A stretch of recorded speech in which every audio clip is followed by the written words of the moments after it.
Welcome back to City Life. I'm Beverly Thompson, your host. We've taken a close look at what residents think about Durham.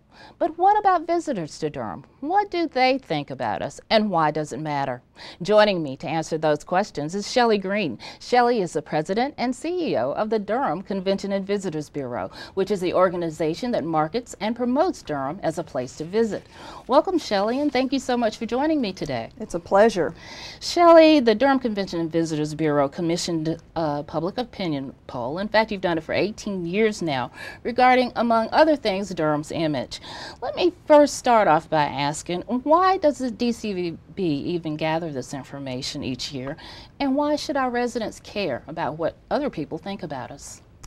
Well, when you invite visitors into your community, you want to make sure that they have a really good, pleasant experience.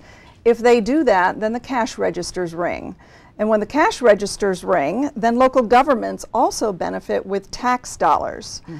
About 18 years ago, when we first started the survey, one of the things that we learned is that visitors were hearing very negative comments from people who they thought were residents. But in reality, about 2 out of every 3 people who work in Durham are not from Durham. So we really had to dig into all of the data and find out why this was happening and what was behind some of these image issues.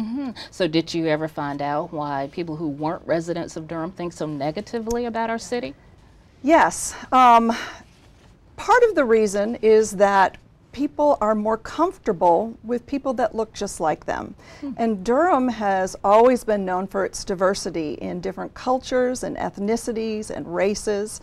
So that was part of it. Another big part of it, though, was that unlike any other major city in the state of North Carolina, Durham was covered by 2 major daily newspapers, the N&O out of Raleigh, and of course Durham's paper, the Herald Sun.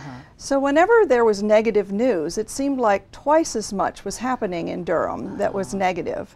And on the opposite side of that, from the positive aspect, we weren't getting a lot of attribution for the city of Durham when it was positive. Those things might be attributed to Research Triangle Park or to Duke University or to North Carolina Central University, not specifically to Durham. Okay, I have to ask you, do you think that was purposeful or just a matter of how it was covered? I don't think so. I think that that's just kind of how it was done for so many years, that it's just been a long road to try and undo some of that.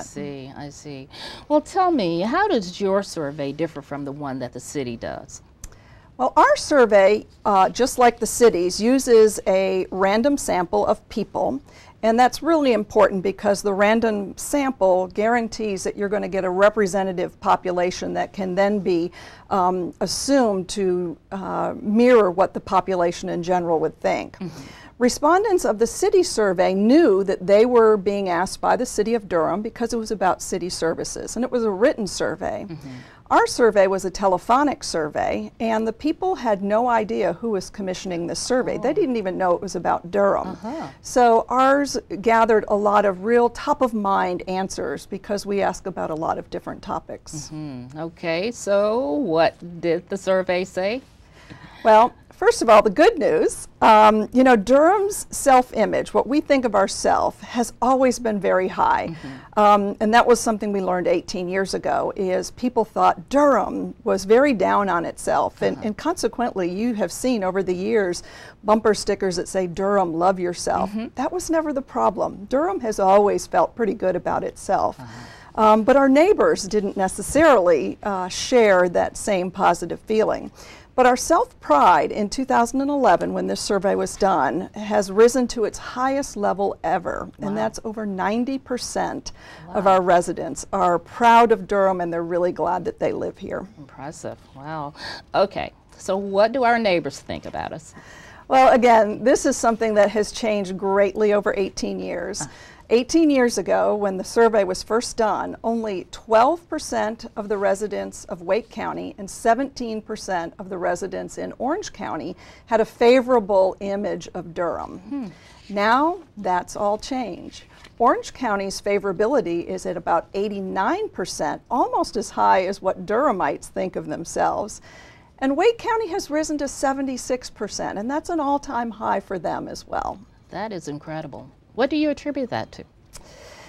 It's really hard to attribute it to any one thing.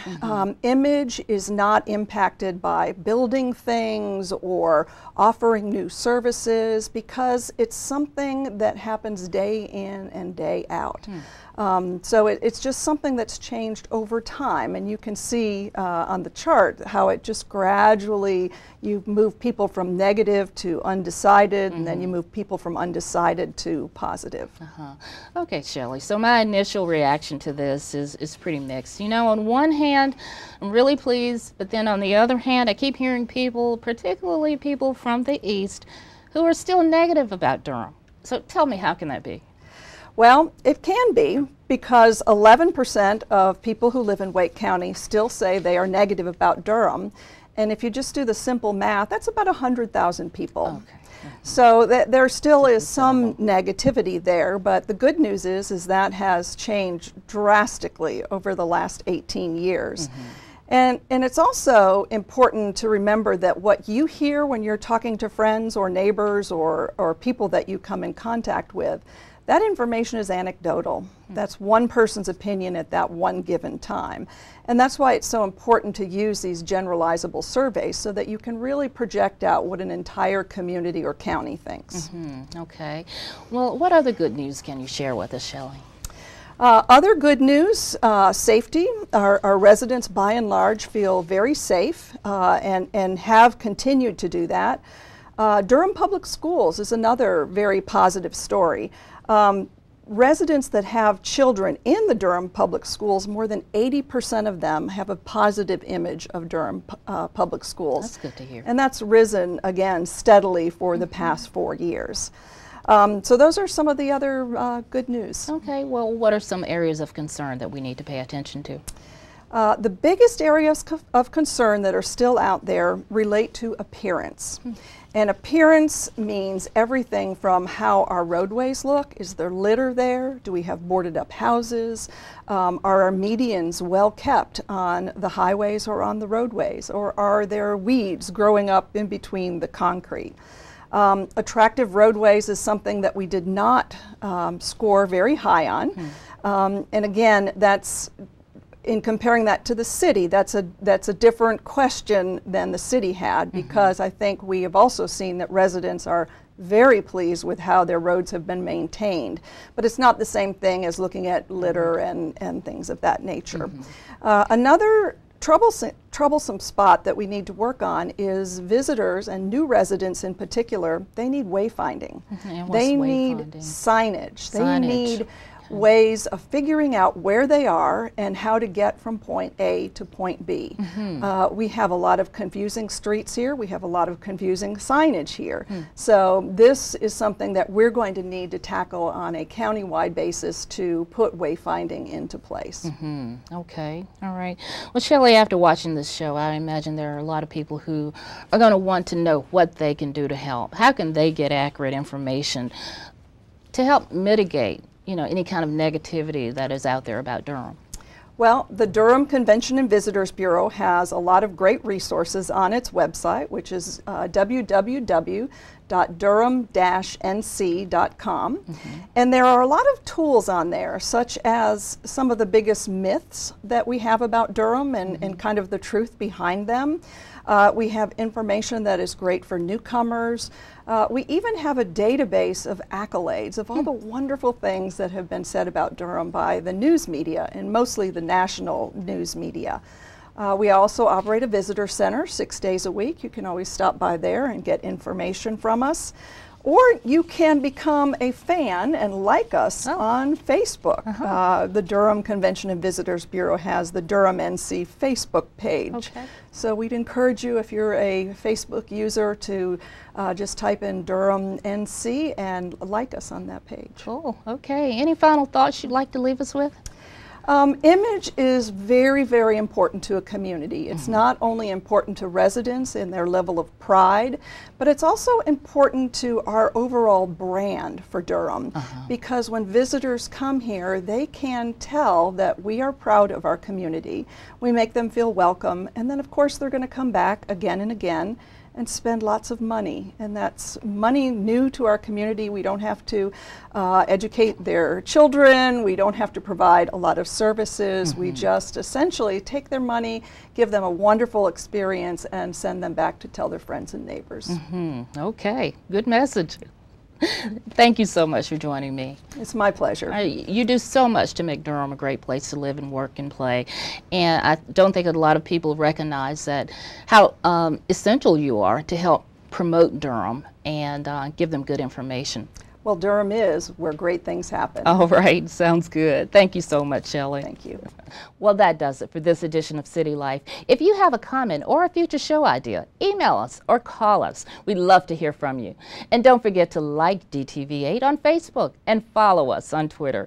You can also watch our programming on demand from the city's website and on YouTube to stay informed on all the latest news and events involving the city of Durham. I'm Beverly Thompson. Thank you so much for joining me to learn more about city life in Durham.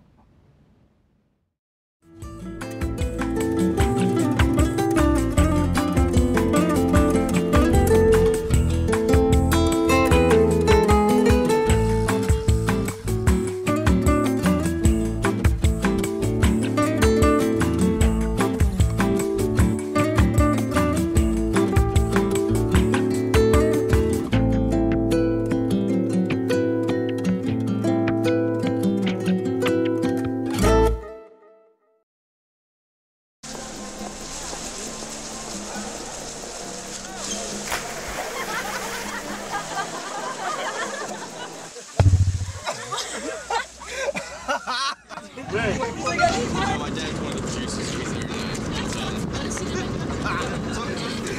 Bring this one.